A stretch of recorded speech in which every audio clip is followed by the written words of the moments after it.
ये बात उन दिनों की है जब मैं 8वीं कक्षा में पढ़ता था। तब मेरी उम्र 13 साल थी। उस समय मैं अपने परिवार के साथ बड़े मज़े और मस्ती करता था। मेरे परिवार में मम्मी पापा और बहन और मेरी दादी भी रहती थीं। मेरे पापा रेलवे की नौकरी करते थे, इसलिए हम लोग रेलवे के मकान में रहते थे। जब मेरे पापा रिटायर हुए तो हम लोग एक बड़े बंगले में रहने चले गए।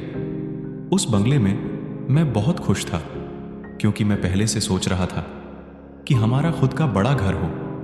जब हम लोग घर में रहने गए तो हमें एक बेचैनी सी महसूस हो रही थी और हम रात को देर से सोते थे, क्योंकि हमें डरावनी पिक्चर बहुत पसंद थी और हम देर रात तक टीवी देखते रहते थे। और हमारा बाकी का परिवार खाना खाने के थोड़ी ही देर बाद सो जाते थे।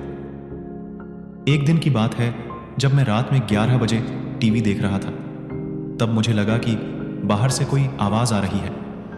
मैंने सोचा मम्मी या पापा पानी लेने के लिए उठे होंगे, वहीं से आवाज़ आ रही होगी।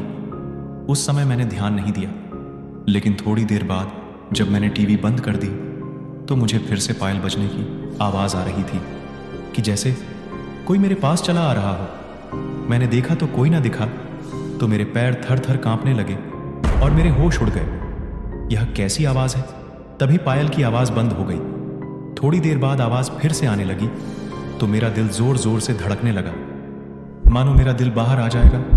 मैंने सोचा कि मैं यह बात सबको बताता हूँ। जब मैंने हिम्मत जुटा के दरवाज़ा खोला तो वह मेरे पास बजने लगी, लेकिन वहाँ पर कोई ना दिखा।